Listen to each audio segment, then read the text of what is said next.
I've owned Toyotas, I've driven Mazdas, and man, these two brands could not be more different. One's built to just run forever without a fuss, the other's built to make you want to drive it. So in 2025, which one really deserves a spot in your garage? Hello everyone, this is Scott from CarlandTV. It's time to hop in the front seat because today, I'm putting Toyota and Mazda toe-to-toe to see which brand actually builds the better SUV for real-world drivers like you and me. Before I start, I would really appreciate it if you would push those buttons below, the subscribe button, the notification bell, all of them. This is not necessary, but those little clicks help a brother out. Plus, it pushes me to give you more valuable car-related content on your screen. Now, buckle up, and let's get back to the video. Round 1. How they build. Toyota and Mazda couldn't approach SUV building more differently, and you feel that the moment you look under the hood or take either for a spin. Toyota's all about what works. They use tried-and-true powertrains, focus on durability, and stretch their platforms across multiple models. The 2025 RAV4, for example, runs the same 2.5-liter four-cylinder they've been refining for years. It's not fast, but it's proven, easy to service, and built to take abuse without blinking. Mazda's thinking is the opposite. Every vehicle feels like it was tuned by someone who actually likes driving. The 2025 CX-5 rides on a widened, reinforced chassis that's unique to the model, and they've poured resources into chassis tuning. You know, that G-vectoring control plus, torsional rigidity, and weight balance actually matter to them. They don't recycle the same feel across their lineup. Even the throttle response in the turbo models is calibrated for driver engagement, not just fuel targets. Toyota builds with one word in mind: consistency. Mazda builds with feel. One's banking on dependability. The other's betting you'll remember what the drive felt like. And it shows in the details. Where Toyota optimizes cost per unit, Mazda's doing low-key Miata engineering in their crossovers. That doesn't always win on paper, but if you value how a car talks to you when you're behind the wheel, you'll notice. This time, let's check how they drive because that reveals even more about how these brands see the road. Round 2. Behind the wheel. When I drove the RAV4 and the CX-5 back-to-back, the difference was immediate. Toyota's ride is what you'd expect from a brand built on dependability.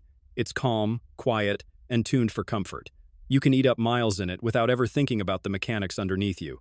But here's the thing. It doesn't really talk to you. The steering's light, body rolls controlled but soft, and when you hit a corner, it just floats through. That's not a knock. It's built to be easygoing. Most people want that. Now hop into the Mazda CX-5, or the CX-5 Turbo, for that matter, and it feels like it's got something to prove. The steering tightens up, the suspension stiffens a bit, and the whole chassis feels more planted. Mazda's G-vectoring control plus helps shift weight just enough through turns to keep you stable, and the throttle response is sharper. Even on a grocery run, it makes you feel like you're driving something. The CX-5's lower center of gravity and wide stance really give it an edge in the corners, and the optional turbo engine adds that kick most compact crossovers lack. Both of these SUVs get you from A to B just fine, but Mazda gives you a little more reason to take the long way. Toyota's tuned for comfort, no doubt, but Mazda throws in a little grin every time you hit an open curve. Let's continue rolling. Round 3. Interior. Every time I sit in a Toyota SUV, whether it's the Highlander, the Corolla Cross, or even the Sequoia, there's a theme. Toyota goes for function first. Everything's where it should be. Visibility is great, and the materials feel made to last. The base trims usually lean on harder plastics and simple textures, but once you step into mid-level or higher models, they bring in better materials without getting flashy. It's a cabin you can trust to take a beating, especially if you've got kids or dogs, or just live a rougher daily grind. Mazda's interiors, across the lineup, tell a different story. Even the entry-level CX-30 or base CX-5 gives you a cabin that feels designed by someone who appreciates real design. The dashboard flows clean, the stitching actually looks hand-placed, and there's this sense that everything is balanced, no clutter, no overcomplication. It doesn't scream for attention. It just feels refined in a way most non-luxury brands don't try to pull off. And while Toyota has more space in many of its SUVs, Mazda counters that with more comfort in the driver's seat. Their layouts lean cozy, not cavernous. But it works, especially if you care more about finish than square footage. So, when you're inside these SUVs, you start to realize the brands aren't just engineering differently. They're thinking about the driver differently. One's building for utility, the other is building for the feel. Both have value. It depends on how much that interior matters to your daily experience. Round 4. Tech and everyday usability. One thing I've always respected about Toyota is that their tech just works. Whether you're in a base Corolla Cross or a loaded Grand Highlander, their infotainment setup is quick to learn, responsive, and not trying to reinvent the wheel. You get wireless Apple CarPlay and Android Auto across most of the lineup now, and even the newer Toyota Audio multimedia system feels cleaner and easier to use than what they were running just a few years ago. Buttons still exist where they should, like the volume, climate, or defrost, so nothing's buried behind 4 screens and swipes. And when you're out on the road, stuff like adaptive cruise and lane keeping assist actually do what they're supposed to without ping-ponging the car around.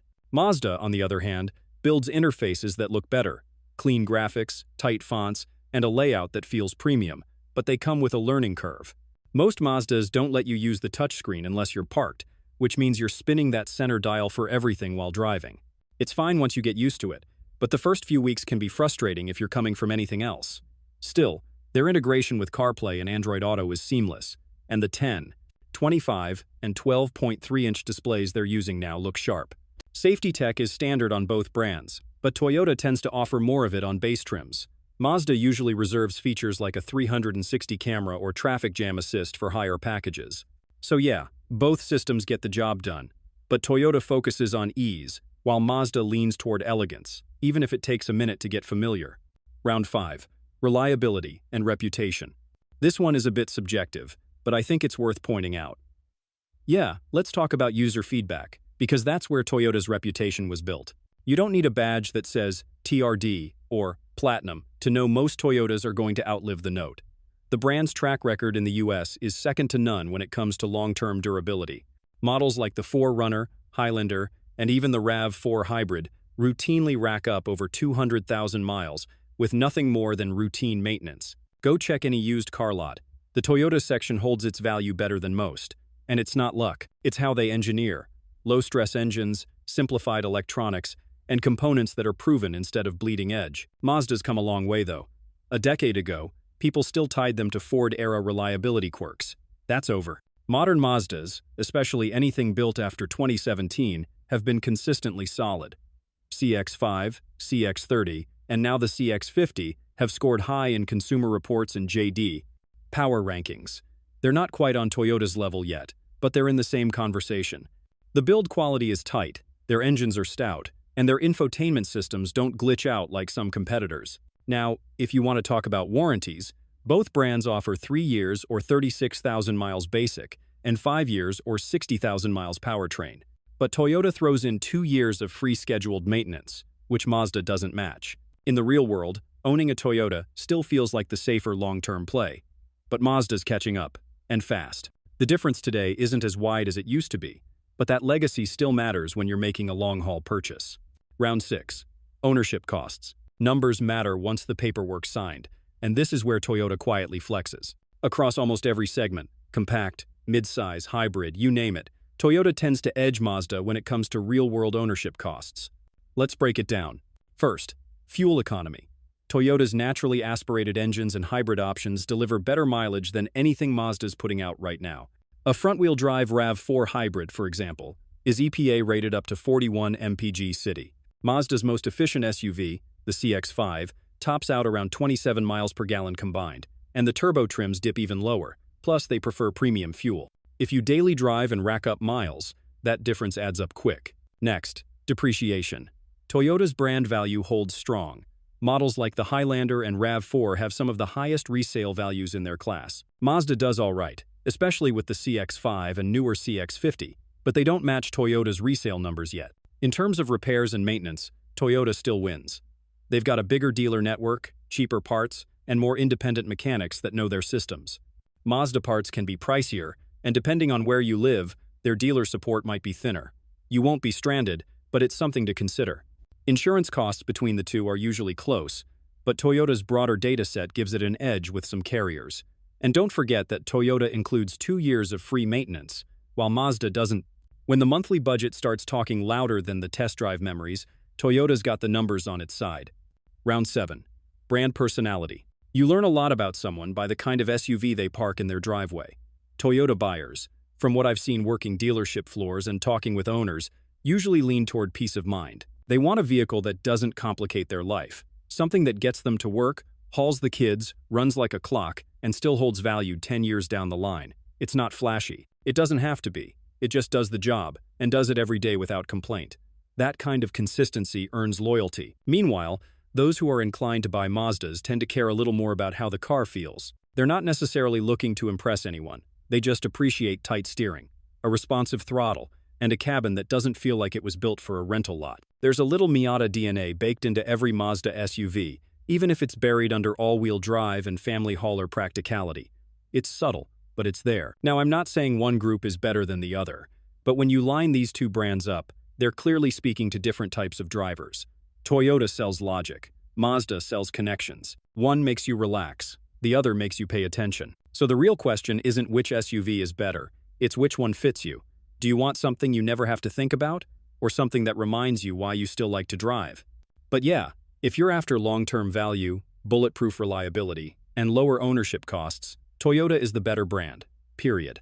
Across the board, its SUVs deliver better fuel economy, higher resale value, and wider service support. The RAV4, Highlander, and even newer entries like the Grand Highlander consistently top their segments in sales and dependability for a reason.